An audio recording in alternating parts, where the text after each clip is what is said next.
And as you take in so much, no worries, because 3 days from now, as you're resting and reflecting, the very thing that you need to hold on to and be in your presence will come back up in you. So don't worry about the notes and don't get frantic. Pull out your recorder, record more than you write, so that when you listen to it later, you take on its energy. You hear the tone. You know, if I had more time today, I would have said, grab your phones. Now, let your partner talk to you, right? So that you can hear it. I'm super excited. From the time that I started with Vision 10 years ago, I've always said, Vision, I do keynote speaking as a way to meet my tribe. I'm a coach. I'm a transformational coach. I love helping people blow their own minds. I love watching the journey. I'm a long timer. So when people step on my campus and we play together, I want to know where you are 3 years from now. I want to see where your kids are. I want to watch them grow up. I'm just that girl. I'm in for the relationship. I was once at a book signing in Chicago, and bless their heart, it was 2005, and I just found out last week that it still is their largest book signing ever in the history of that church. We signed 678 books. And I was sitting and signing, and Mark Victor Hansen, who was the co-owner of Chicken Soup for the Soul with Jack Canfield, was sitting to my right, and I'd sign, I passed the book to him. But I'd sign and I'd talk and hey, and do my thing that I do. And finally, 250 people in, he's like, we're gonna be here all night, you keep doing that. And I said, oh, I'm sorry. I wrote books and I speak so I can meet people. But what you can do is you can go sign in front of me so you can be done faster than me. And he was like, no, I'm gonna stay here. Okay, then be quiet. So I knew early on in my career that I wasn't in this just to shine on stage and get this moment on stage. It's my celebrity has been a byproduct of making relationships happen and helping people have transformation. And so I'm a servant leader. I'm very comfortable and clear with that. And in this season of my life, it's a very interesting season. My company's grown double digits every year since 2010. And for probably 3-4 years, I had no idea how that was happening. It was almost in spite of me, And then I began to learn how to be a CEO. Then I began to work on my personal development. That turbo boosts my growth. I realized that I would always kind of slow down when I didn't know what was next, or if I didn't know if I could handle what was. Anybody else do that? Yes, yes. And you have to watch out, because your slow down doesn't look like other people's slow down because you're a beast. Come on, you guys, out yourself. Yes, yes. Like my slow down is still somebody's best day on some occasion. And I'm not saying that to brag. I'm saying that because it's the truth, because I have to make sure that I don't play myself short and play at 70%, because my 70% is someone else's 159.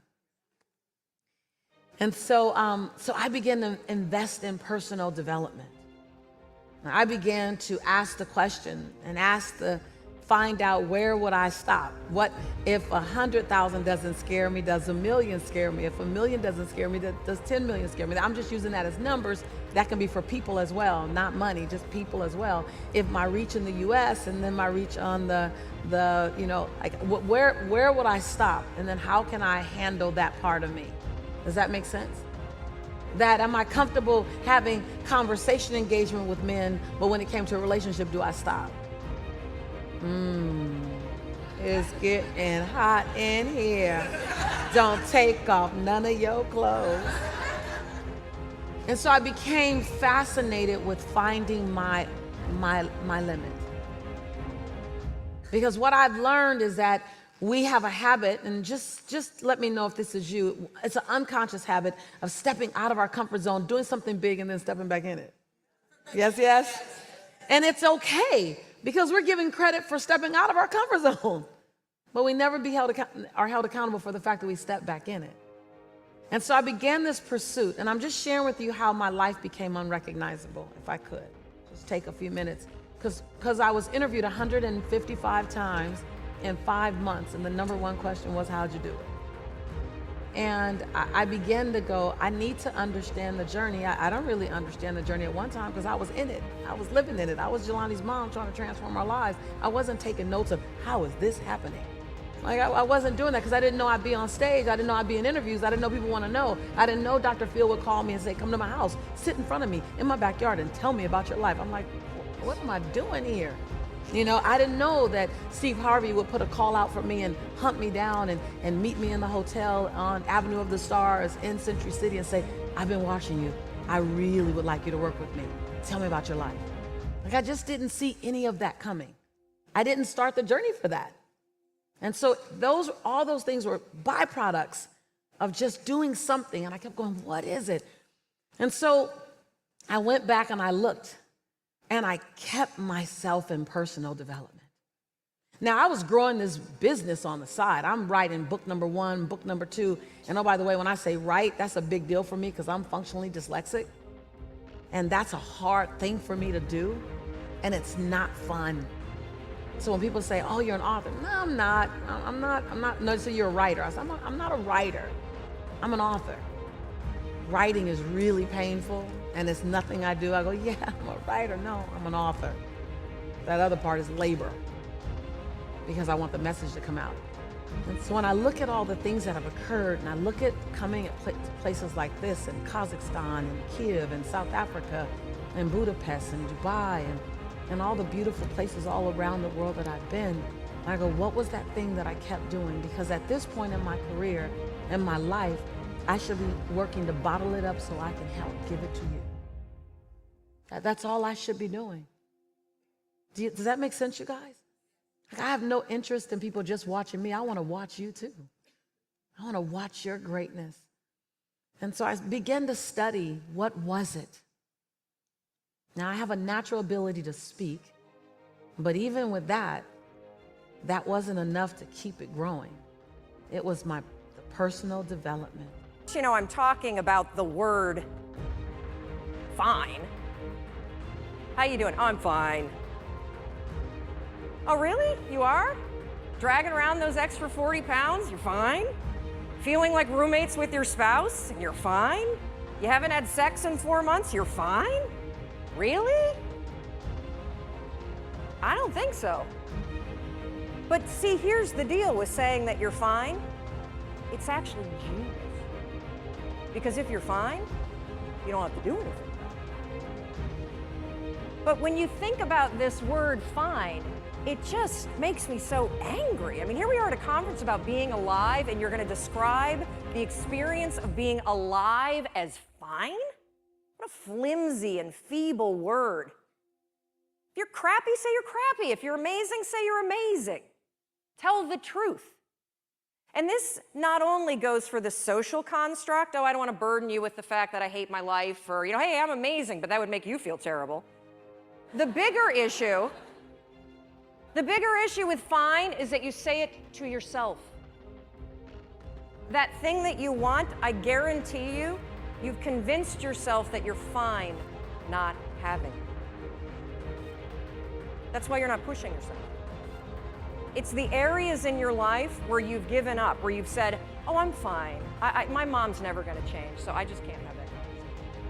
I'm fine. We got to wait until the kids graduate before we get divorced, so we'll just leave it. I'm fine. I lost my job. I can barely pay my bills, but whatever. It's hard to get a job. And, one of the reasons why this word also just annoys me so much is scientists have calculated, oh yeah, I'm coming down.